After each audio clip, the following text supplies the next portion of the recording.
As principais lições do programa Êxodo Urbano Urgente foram derivadas do livro, que é o Colapso Êxodo Urbano, Construindo Vidas Resilientes e Autônomas no Campo.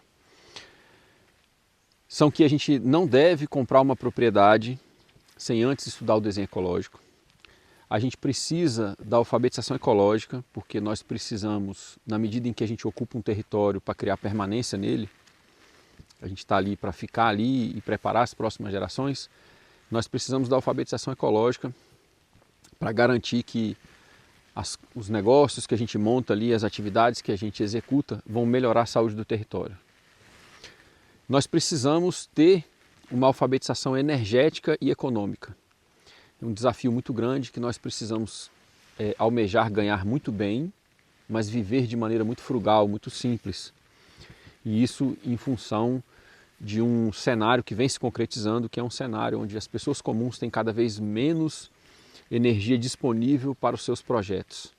Menos energia da matriz fóssil disponível significa menos capacidade de realizar trabalho, significa menos poder aquisitivo e mais limitações em termos do que a gente pode fazer.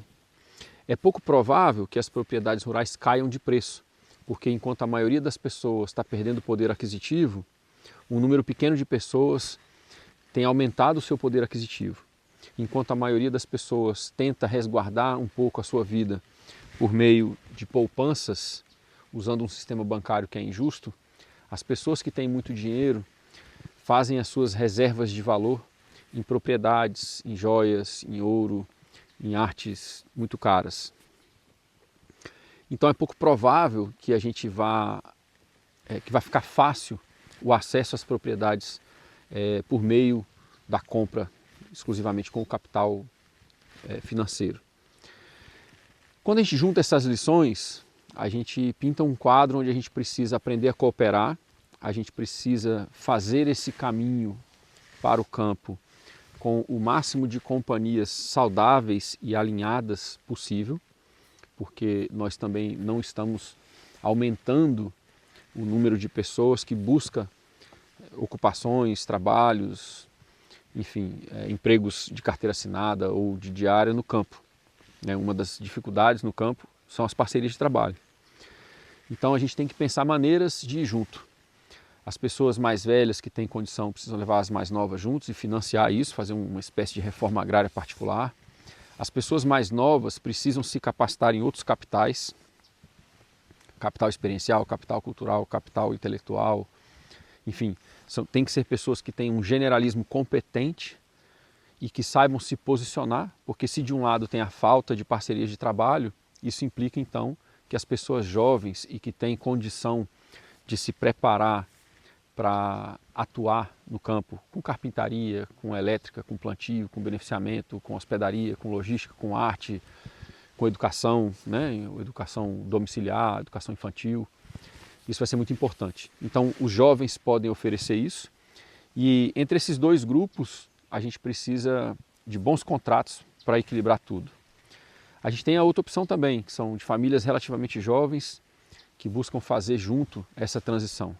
Então, um terreno de 2 hectares que está 200 mil, por exemplo, um terreno muito bom, que está 200 mil e para uma família inacessível, para 4 famílias em um condomínio rural, custa 50 mil.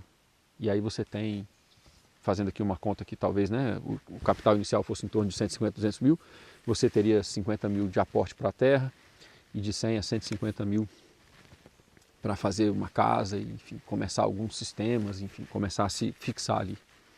A gente viu essa matriz da decisão, do minimalismo móvel, das soluções comuns, soluções de cooperação, do castelo familiar e do envelhecer com graça. A gente viu isso na matriz de decisão do David Holmgren, que foi um dos co-criadores da permacultura. A gente viu como avaliar as limitações a partir do trabalho da Nicole Foss. A gente tem muitos lugares que estão saturados, lugares que não têm solo bom, lugares que têm muito risco de contaminação, lugares onde a mineração ou talvez o agronegócio ainda está em expansão.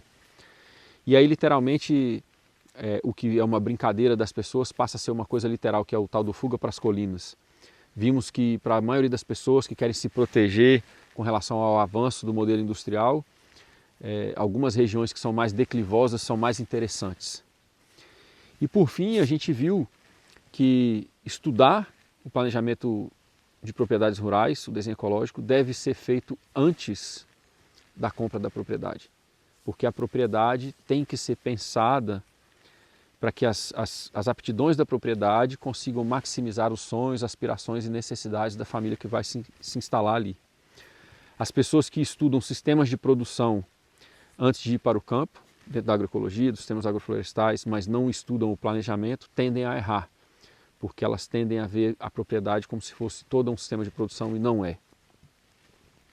É um organismo agrícola, tem toda uma complexidade e para a gente conseguir desenhar, planejar isso de forma a manter dignidades, qualidade de vida, viabilidade econômica, a gente precisa pensar a propriedade antes.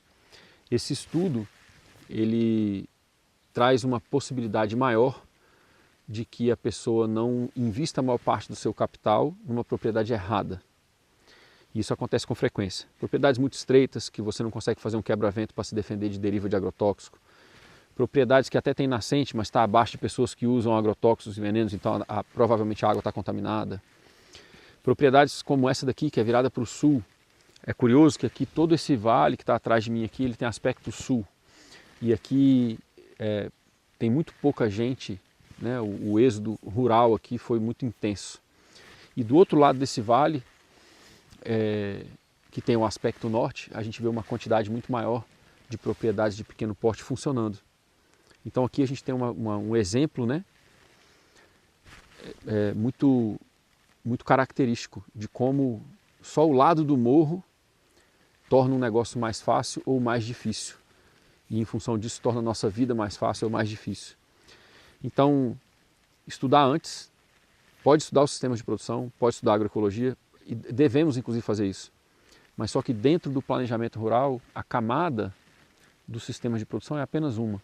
A gente tem que resolver água, energia, moradia, estradas.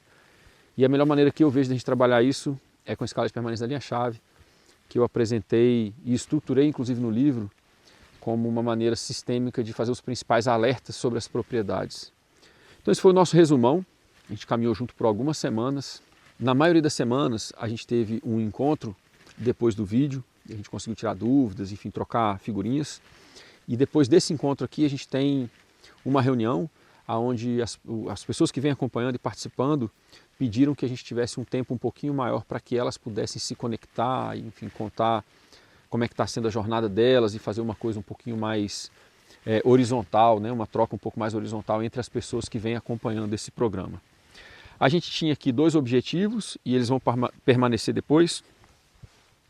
Um dos objetivos é a divulgação do livro, Colapso e Êxodo Urbano. O outro objetivo é que para quem quer se aprofundar, eu montei um curso baseado nos capítulos do livro, que é o programa Êxodo Urbano Urgente. Vocês podem encontrar esses links aqui para vocês estudarem, fazerem um plano, montarem um plano estratégico que torna possível que o caminho para o campo já traga amostras dessa vida que a gente quer levar lá. Né? A gente não pode fazer uma vida incoerente, que não seja ecológica, que não tenha ética ecológica, que não respeite a nossa qualidade de vida, nosso propósito, as nossas aspirações, que a gente se anula e se castiga para conseguir um dinheiro para depois chegar lá. A gente precisa conseguir caminhar com mais integralidade. A gente precisa sim da viabilidade econômica, mas ela precisa vir com ética, precisa vir com dignidade, com qualidade de vida, para que quando a gente consiga chegar lá, a gente chegue inspirado, motivado e nutrido, ao invés de chegar exaurido. Então, tanto o livro quanto o programa tem essa função de capacitar vocês a fazer um plano estratégico e ir fazendo essa relocalização para o campo, para uma cidade pequena, para uma casa solta, onde você tem condição de ter maior lateralidade sobre as áreas essenciais do seu viver, com segurança. E aí a gente chega agora no final, mas a gente tem duas novas frentes. Eu vou seguir nas quartas-feiras apresentando uma revisão bibliográfica do livro. Vou fazer uma revisão comentada de alguns livros que foram muito importantes. Talvez alguns desses livros eu fique mais de uma aula com eles. Esse trabalho já é uma sementinha de um trabalho que eu quero fazer, que é uma formação de estudo e pesquisa continuada. Eu quero fazer encontros presenciais, onde a gente pode discutir os livros. Eu quero traduzir alguns trechos, apresentar alguns livros. A maioria das coisas que eu estudo não está disponível no Brasil, são livros, na maior parte das vezes, em inglês, então tem a questão do preço para trazer, difícil encontrar, e para muitas pessoas tem a barreira da língua. Então eu quero facilitar um pouco isso com grupos de estudo e pesquisa em cima de livros. Eu quero focar, eu quero poder nutrir essa questão de pessoas que leem, que vivem no campo, mas que leem. Sair um pouco dessa lógica das redes sociais, vídeos rápidos, tudo que viraliza, né? Coisas mais profundas, mais sistêmicas, mais lentas.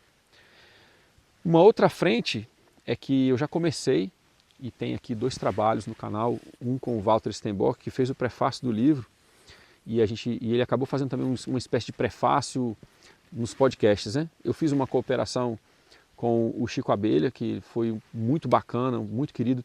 Saiu também um vídeo entrevistando sobre o livro, que saiu no meu canal e no canal do Chico Abelha. Saiu agora com o Walter, e vai sair com várias outras pessoas que acompanham o meu trabalho. Pessoas de áreas diferentes, pessoas que estão na área assim, de assentamento familiar, com ética ecológica, pessoas da agronomia, pessoas da agricultura urbana. Enfim, tem uma gama de pessoas de diferentes áreas que topou me entrevistar sobre o livro para que a gente possa fazer uma divulgação horizontal do livro. E aí, com a ajuda dessas pessoas, o livro vai chegar em outras audiências, pelos comentários, pelas curiosidades e pela perspectiva dessas pessoas. Então, a partir desse encontro, a gente segue 2 linhas. Uma linha que eu vou fazer a revisão bibliográfica do livro, comentar alguns livros, enfim, fazer um estudo das referências do livro. E, paralelo com isso, os podcasts que vão sair, que são também sobre o livro. Então, nos próximos meses, a gente está com foco no lançamento do livro. A gente já tem Belo Horizonte, Brumadinho, Brasília, Campinas, Nova Petrópolis, Porto Alegre, Gravatal, Florianópolis. Todas essas cidades vão ter uma oficina ou um evento de lançamento. O evento de lançamento do livro é mais simples, a gente tem uma aula mais resumida, um trecho de leitura e uma entrega de quem quiser pegar um exemplar e tal, com uma assinatura, com uma dedicatória. E um outro formato que a gente tem, um formato um pouquinho mais extenso, onde a gente pega os temas dessas últimas semanas que a gente viveu aqui em vídeo e a gente faz isso em uma oficina, em um laboratório. As pessoas pensarem as suas limitações e as suas forças com relação à relocalização, montarem um caderno para poder organizar de forma analógica essa relocalização para o campo, pensar o contexto holístico, a gestão holística para ter ao mesmo tempo a ética ecológica e a viabilidade. Enfim, uma oficina de um dia inteiro baseada também no livro, mas que ainda não tem toda a força dos capítulos do livro, né? Então tem 2 modos aí, um evento mais rápido e um evento de um dia inteiro em todas essas cidades. Se você quiser apoiar, tem aqui um link para você fazer o pedido antecipado do livro, tem links aqui também para o curso, e você pode indicar também esse trabalho para outros podcasts e para outros fontes de canais que podem ajudar a gente a alcançar outras audiências. Muito obrigado, vejo vocês na reunião final.